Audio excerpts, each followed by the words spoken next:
Welcome to Transformed and Transformational, a TeachBeyond podcast. I'm Kian. And I'm Heather. We're here to explore what it means to be transformed in our own lives and how that overflows to living lives of transformational impact in our communities. Today we get to talk to someone serving in a creative access location. So we aren't going to use specific places or names in this episode. We've talked about this before, I think, when we've had some other guests on who also serve in creative access locations, but some places are considered creative access because of the sensitivity of the ministry there. Often it's for the safety of the local people they partner with, and sometimes it's also for their own safety. There's a wide range of reasons and security concerns that might make a place considered creative access.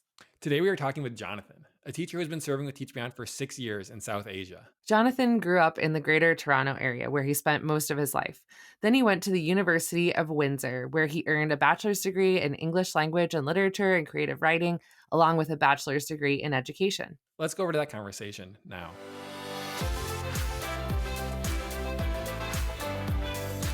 Welcome to the podcast, Jonathan. Hey guys, how's it going? It's going well. We are so excited to have you here. As we get started, and we know you have a really exciting story to tell, could you just start us off with what would you say is one of the most surprising things you've experienced while traveling or your time living abroad?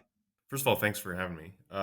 Secondly, my probably the first surprise that I ever ran across in traveling abroad, especially in my current field, was just the traffic. It's insane, and insane in a way that I don't think I could have predicted or understood. I'd been abroad before and seen crazy traffic, but I'd never seen the fact that the entire country is essentially a giant traffic jam, and it still somehow functions. It works, and if you were to ask me how, I would have no answer, but it does. So that's a big surprise. Have you had to drive there, No, or I'm are you able afraid to to avoid drive. that? That makes sense. I'm not going to take the risk. Can you describe what is a part of the traffic jam? Are they mostly one type of vehicle, or is it kind of a whole No, mix?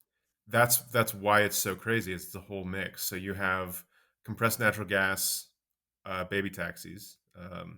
You also have rickshaws. You have bicycles. You have cars and vans and stuff, and lots of other workers that we know, colleagues of ours. Some of them do have like massive minivans, like the stereotypical homeschool family. And I'm like, even that, I'm like, you might be the biggest thing on the road, but that does not mean that you are safe or that you are able to keep others safe on the road. And so Yeah. I am Yeah. terrified of the idea of driving in the environment. So does that mean that you are walking places or you're using public transportation to get places? Yeah, so the baby taxis that I mentioned are pretty standard if you're like going a long distance. Walking is safe for the most Mhm. part. I live relatively near my school, and so uh, I mostly do most travel on foot. That's great. Well, as you're talking about life overseas, can you tell us about what your job is overseas? Paint a picture for us of what it looks like to be serving there.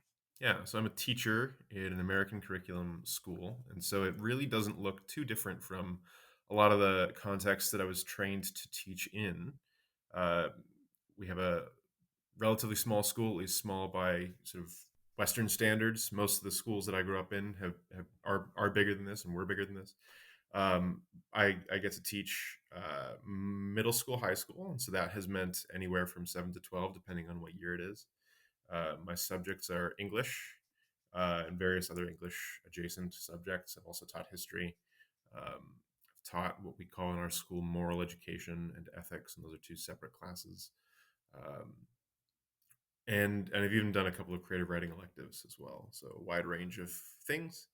Uh, Means a lot of really great opportunities to hang out with the kids and give them the best of what I know, best of what I have, and Mhm. uh, share with them as best I can what Mhm. it means to know God and be a part of what He's doing in the world. Mhm. You mentioned you are an English teacher, and we know you have a background studying English. I think a lot of times people think about going and teaching overseas as teaching English as a foreign language or a second language. Can you tell us what's different about, explain a little bit more about what it looks like for you to teach English? Yeah, so it doesn't look like teaching English as a foreign or second language. Most of my students are incredibly fluent. They're pretty regularly digesting standard Western media diet. And so what that Mm. means is that they're really really good at speaking English, and you would not be able to tell if you were to meet them in the West. Hey, were you born in the West or overseas? You would have almost no idea. Um, and so what it looks like again is a lot of studying literature. There's a certain amount of grammar and vocabulary work that we do, but by the time I hit the ninth grade, I really try to put that stuff on the back burner because I kind of expect them to know it by then, and everything else is review. And what that then means is that we move over to the study of literary analysis. And so you've got ninth grade classes that are really just about studying various novels. 10th grade is a world literature class, and so we're trying to survey as many sort of cultures, literature around the world as possible, and that includes everything from the Epic of Gilgamesh in ancient Mesopotamia all the way to um, sort of subcontinental literature, Hindu epics, that sort of thing, and then from there to the Inferno by Dante, if you're familiar with that at all. And we finish off with some Shakespeare, and then if we have time for it, Les Miserables by Victor Hugo. And then my 12th or 11th grade class is sort of divided between British and American literature.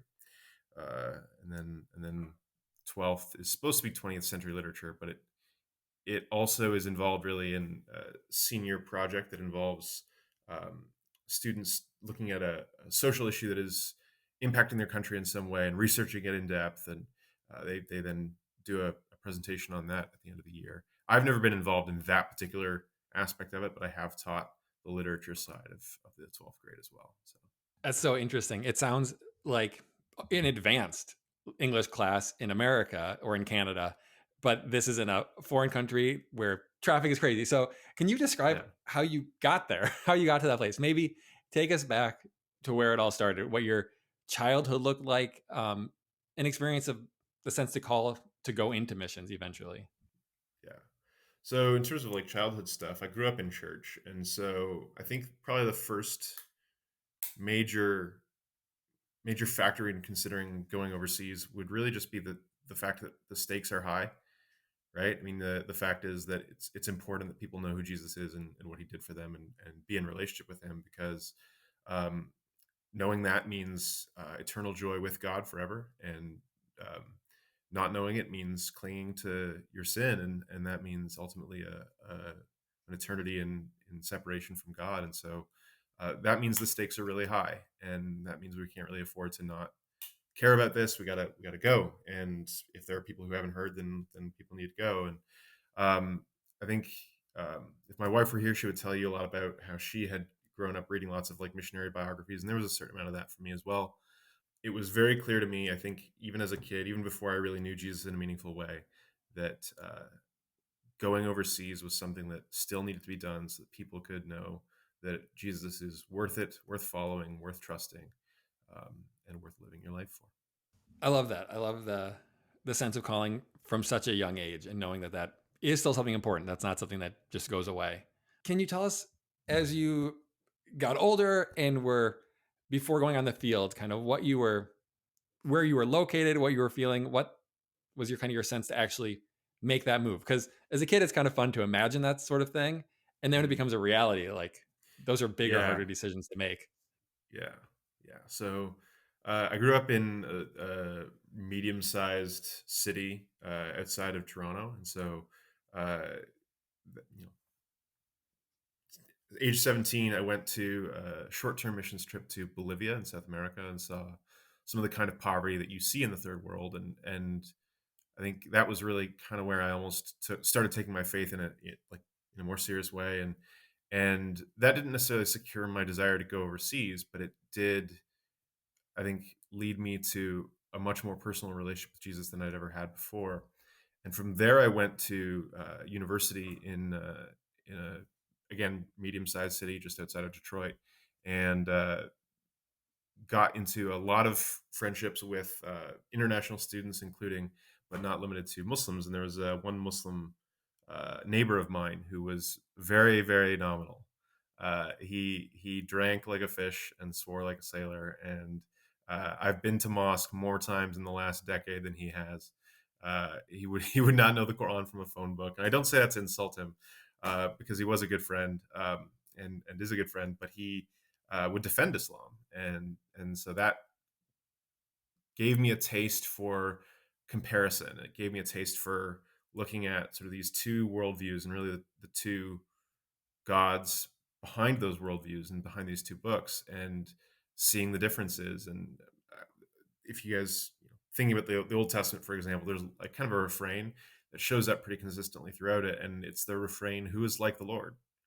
Um, and that's I don't like that's kind of a rhetorical question, but also like it's a question that we can kind of answer by looking at the options and coming away with, well, no one is like the Lord. And that was that relationship for me in a lot of ways. And so that developed in me a kind of addiction to sharing the gospel with that particular people group, um, because I think Jesus again is worth it. And so um, I think it's also really just a kind of worship that you can do worship through evangelism and comparative theology and all of that.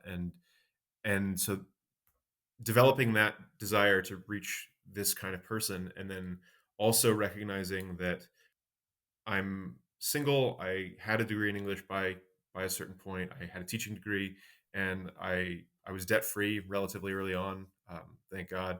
And so what do I do with this desire, this knowledge, all the research that I'd end up doing? What do I do with that? And it seemed obvious to me that okay, I could go overseas and do overseas mission work, and um, tinkered with that a little bit. Started trying to learn Arabic, and then realized that I wasn't good at it, and didn't necessarily have the attention span for it. And then had got this opportunity from TeachBeyond, and they said, "Hey, we want to recruit somebody like you, and if you're interested in going overseas, then maybe this is something you should consider." And I love that you actually had a concept for the fact that what you had studied and, the fact that you were available and passionate could then be used in missions. And I think that's maybe not so obvious for everyone, but I love how, yeah, you're looking for opportunities to be able to use your training and your gifts to be able to serve. That's awesome. So, how did you end up finding out about Teach Beyond, and what were some of the next steps from there? yeah, so I found out about TeachBeyond because my pastor's wife has an aunt who recruited for them, and she was visiting them at our church one Sunday, and uh, she actually kind of got a wind of my roommate at the time. She found out that he was a teacher, had just graduated from teachers college, and basically asked, "Hey, do you want to join us?" And he said, "No, I'm getting married and I have a gig lined up in Hamilton, Ontario for the coming school year. But I do have this roommate, and he is single and debt free and has an English degree and a teaching degree and has already been thinking about missions and going to the Muslim world. And so go talk to him." And she smelled blood in the water and told me, "Yeah, we have these two options. One's going to be easier, one's going to be harder. Which one would you like?" And I said, "Well, those are some interesting ideas." Um, I had seriously considered going overseas, like I said, and yet I also was kind of also considering this option of working in my university town, actually as part of a church plant offshoot from my then home church. And so it was really a kind of a torn between those two choices for a little while. Yeah. And I kind of on the one hand thought, well, there are lots of people who can reach my university campus with the gospel probably just about as well as I can. Like I can do it, and I might even be good at it, but I'm not necessarily uniquely good at that.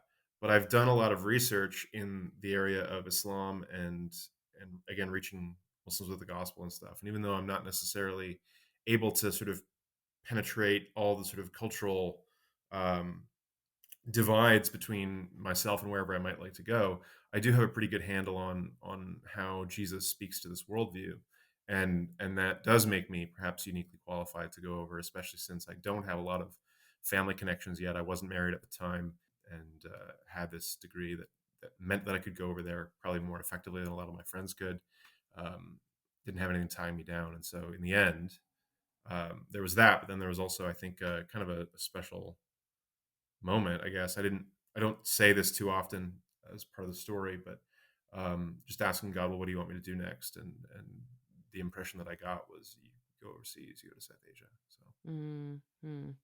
yeah, Man, I just think about the conversations that were going on, the connection of your pastor's wife and your roommate and all of that kind of just intersecting with you already kind of considering this.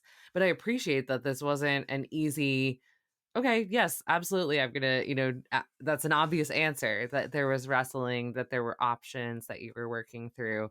Um, yeah, that's very relatable, I think, for a lot of people. You mentioned how this has kind of been a thought you've had for your whole life. Is this something then your family kind of knew was coming? Were they prepared for this? What was the response from? It sounds like your roommate obviously knew that you were interested in this. yeah. Were people on board and supportive, or is it kind of were they scared for you, nervous? What was their reaction? I don't know. There's probably a kind of subtle nervousness in some of my family when I said I was going to do this. I think it wasn't because it wasn't like a split second decision, and um, there were I think it was maybe like 6 months or so between the time I first met the recruiter and actually went over, and so it wasn't like sudden. How could you do this kind of thing? And before I left, my parents did ask people who'd had a sort of role in shaping me in my life back in my hometown to come over and just sort of pray over me before I left, even though I was commissioned from uh, south of Detroit. But so there's a certain amount of pride there, I think, but at the same Mm, time, there's a certain amount of we didn't really know what we were getting into, mm, because creative access turns out can mean a wide range of things, right? mm, And so there's a like now that I am there when I talk to my parents, talk to my mom or my stepdad, there's a certain level of I have to clarify exactly what kind of risks are real and which mhm, ones are maybe a little bit more imaginary. mhm, I don't fear for my life most days, mhm, and they know that, right? But it mhm. matters to clarify. Okay, here's where the line is, and here's where the line isn't. Here's where Yeah. risks happen. Here's where they really don't. Because there isn't really much to worry about in my daily life. It's just always worth it to be careful and perceptive about what dangers exist and what ones don't. So, As you were considering serving in missions, were there any barriers? It sounds like you were kind of committed to go. You were debt free. Your family was encouraging you to go. Was there anything, or were you able to just say like yes and go for it, or were there other concerns you had? um, not really. By the time I had decided to go, the only real um, slowdown, I guess, was um, again, do I choose this other option of church planting?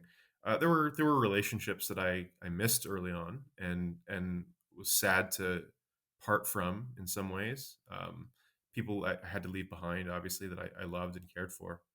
Um, I think it's a lot easier though to go overseas to the ends of the earth now when you have the reality of the internet to keep in touch with people. Um, you know, Adoniram Judson didn't have that. Hudson Taylor didn't have that.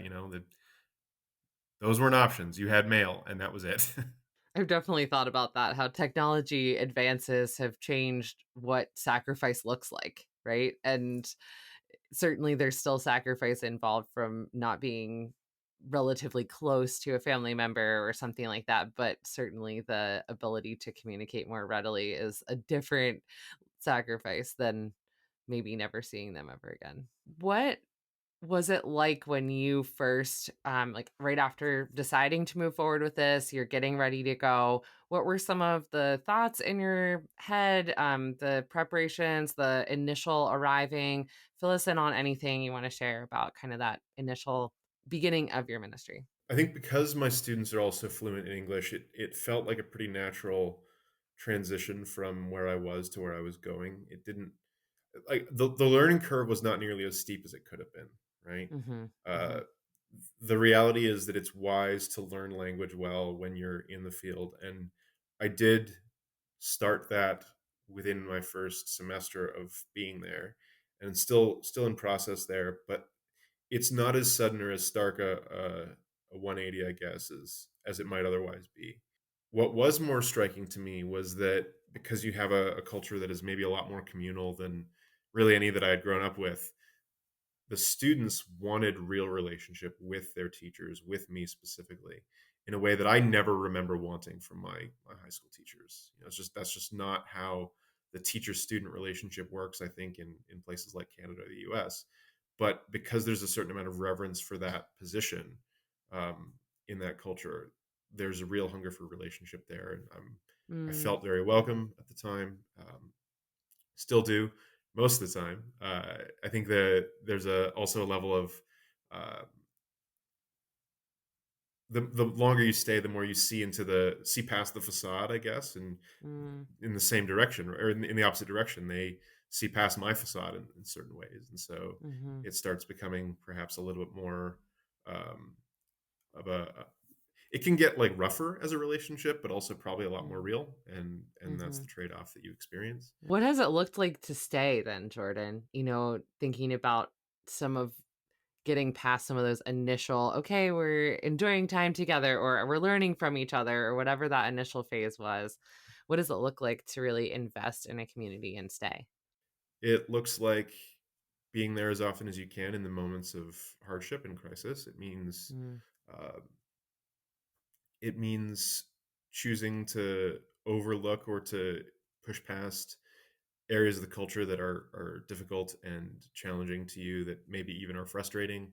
Um, I think one of the things that I've learned about myself and about this culture is that because religiosity is sort of so normal there in a way that it isn't in Canada, um, and never has been really in my lifetime. When I'm talking to somebody who is ostensibly religious, that's not necessarily a guarantee that they actually care about knowing God. And I think that the question of caring, does this matter, uh, is a massive one. I mean, I mentioned earlier that I was kind of really interested in apologetics, but perhaps one of the things that Christian apologetics often overlooks is that there's you can talk about worldview all you want, but that doesn't mean that the person who's listening to you is actually going to care about, does even God really matter? And turns out you can be a part of a very widespread religious culture and atmosphere that doesn't think the answer to that question is yes. Sometimes they do, and and sometimes they don't. And so I look at that and I think, how could you not care about this? We're talking about ultimate reality here. We're talking about the highest possible being. How could that not excite you? And for many people, it doesn't. And so looking at that reality, that it's possible to think that you believe in God in some kind of meaningful way, but not actually care much about knowing Him, is something that I struggle with and that bothers me. And learning to relate to people through that, and perhaps even embrace the frustration and embrace the tension that comes in talking to somebody like that, and yet at the same time choosing to say, okay, I'm still here regardless of whether or not you care about what I'm saying or what I'm trying to offer you. mhm. On some level, it's easy because they still have to listen to me teach and submit an assignment, and I have to give them a grade and all that. But hopefully, looking past just all the formality of it into real relationship is kind of the goal. Yeah, because it's a human in front of you and the interaction of people, not just trying to convince them of something, right? I think the phrase comes to mind of making the most of every opportunity, right? That we're called to that, but also that's with a person right in front of us, not just to say what we want to say. So I love how you're bringing out there's the personal connection piece, not just the point to make. Yeah. What are some ways you've seen God transforming you, Jonathan, during your time in missions? I'm much more cognizant of areas in which I need to be transformed.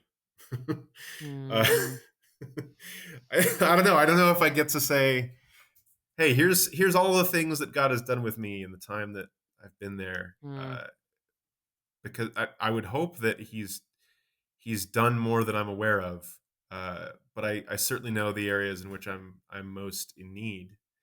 Um, and I suppose a lot of that has to do with what I just mentioned about the cultural friction that I've sometimes felt. I think it's exciting to see the rare moments, and for me, I think they are kind of rare when I see real impact, and when I see students who really are excited about following Jesus, and sometimes they're there. It's a good reminder that on the one hand, because you have so many that do seem to be relatively indifferent to these things, the moments that where it does happen remind me that it's not me that, I guess, really made the impact, right? Because I did the same thing to both kids.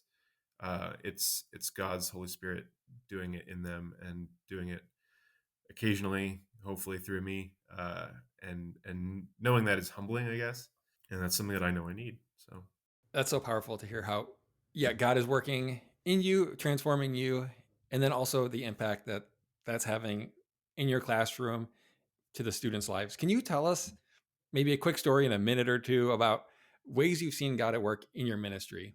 yeah, so one of my favorite examples of an interaction with a student that I had in recent years was an ethics student of mine who had stopped in at my office after hours to catch up on some, like, basically I gave them participation grades, but you can't participate if you're not in class, and so he had to get his participation grade by coming in after school a little bit to talk for about 20 minutes or something.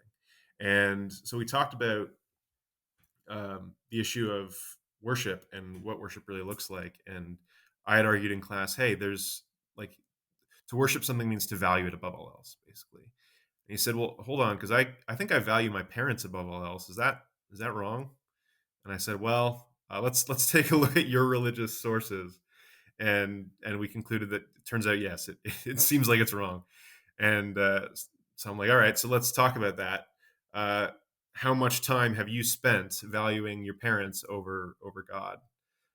Turns out a lot of it, right? And so we've just said that's actually kind of a problem. It's even sin, and it's even perhaps the worst sin. And so, according to these sort of religious sources that you're beholden to on some level, so what do you do with that? And it just, I guess I'm in a lot of trouble. And I'm like, yeah, man, I'm with you there too. That's me as well. Like I make the same mistake in the same way, at probably around the same amount of frequency. And so what do we do with that? And he said, well, I do know there's this one feature in our sort of religious tradition that says that if you kill, if you're the one that slices the neck of a cow on the right day, then all your past sins will get forgiven, but not your future sins. I said, okay, so let's say you're the one who slices the neck of the cow on the right day. How long will it take you to start valuing something else over God again? Probably not all that long. Okay, what are the odds that you die immediately after you slice the neck of this cow at exactly the right time? Probably not all that high. And so it seems like we're still in the same boat. That has not solved our problem yet, right? But keep in mind as well that on my side, you do have this promise of a sacrifice, of a death that does cancel out both past and future sins, and it happened only once. It didn't have to happen every year, over and over and over again. It's given freely by God for us, and that means that we can know peace with God and be right with Him.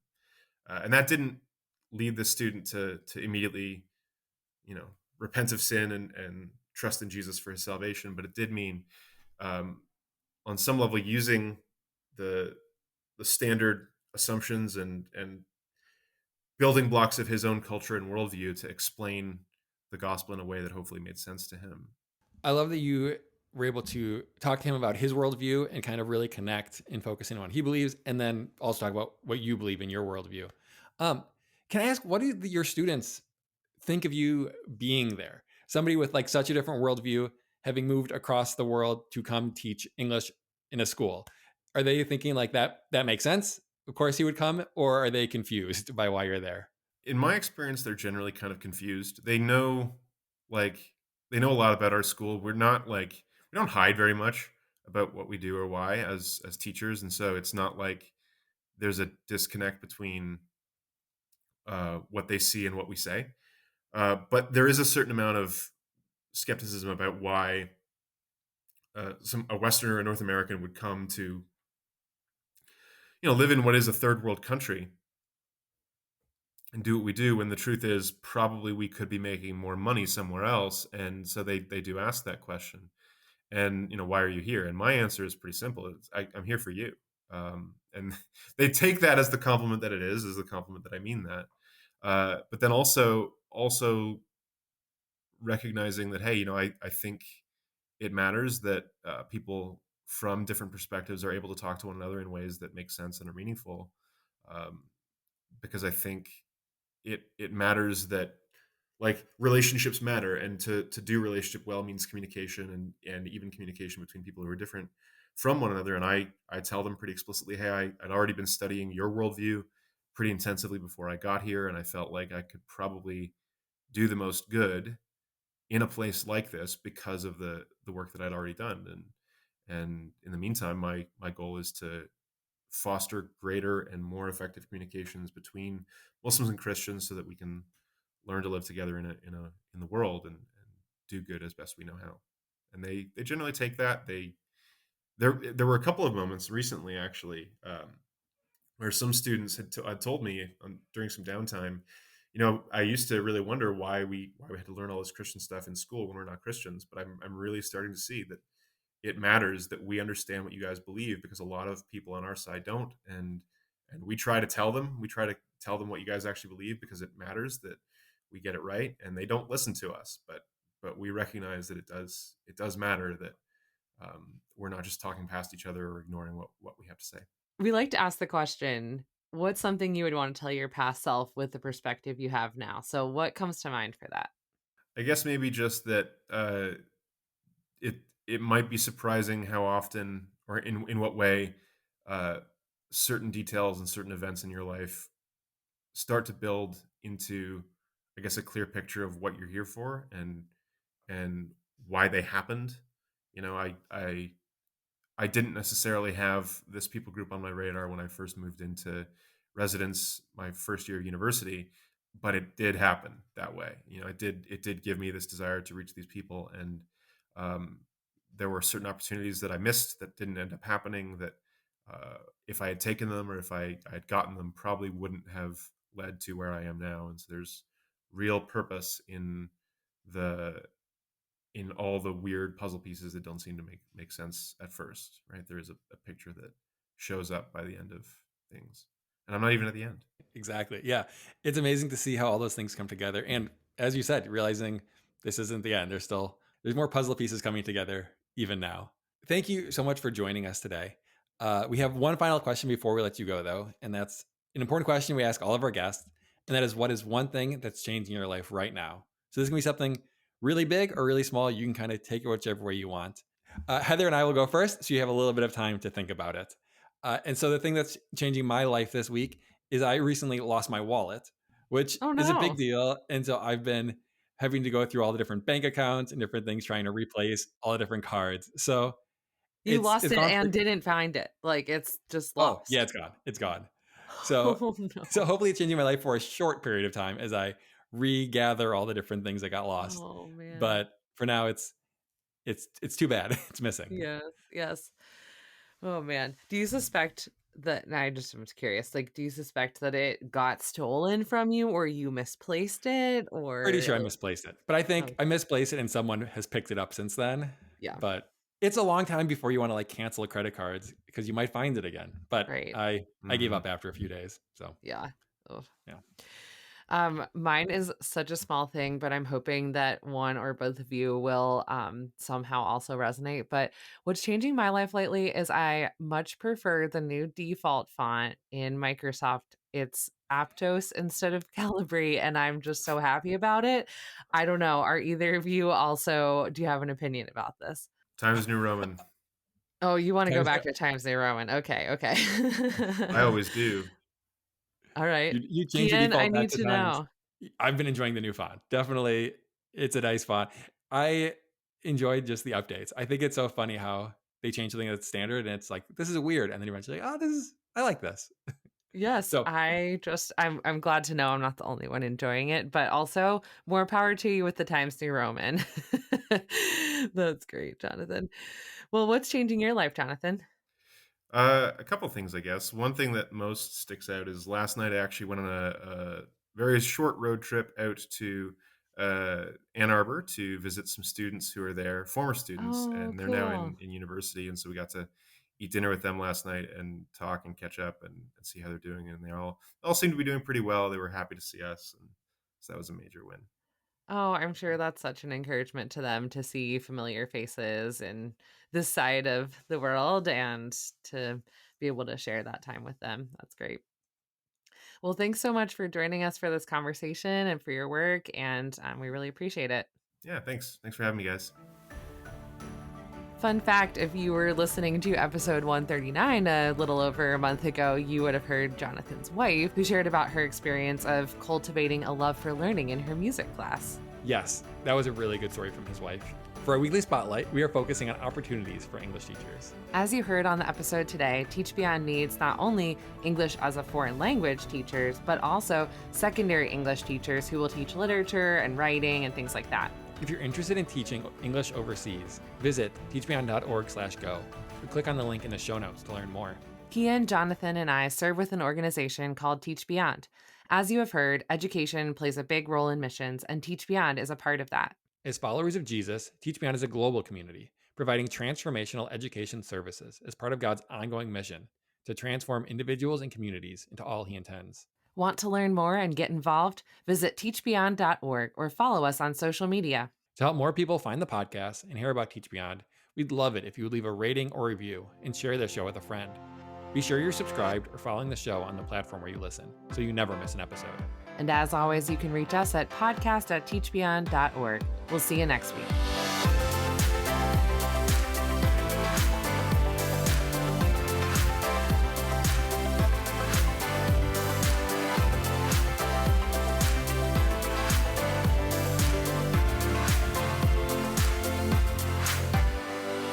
The mystery word for this week is of.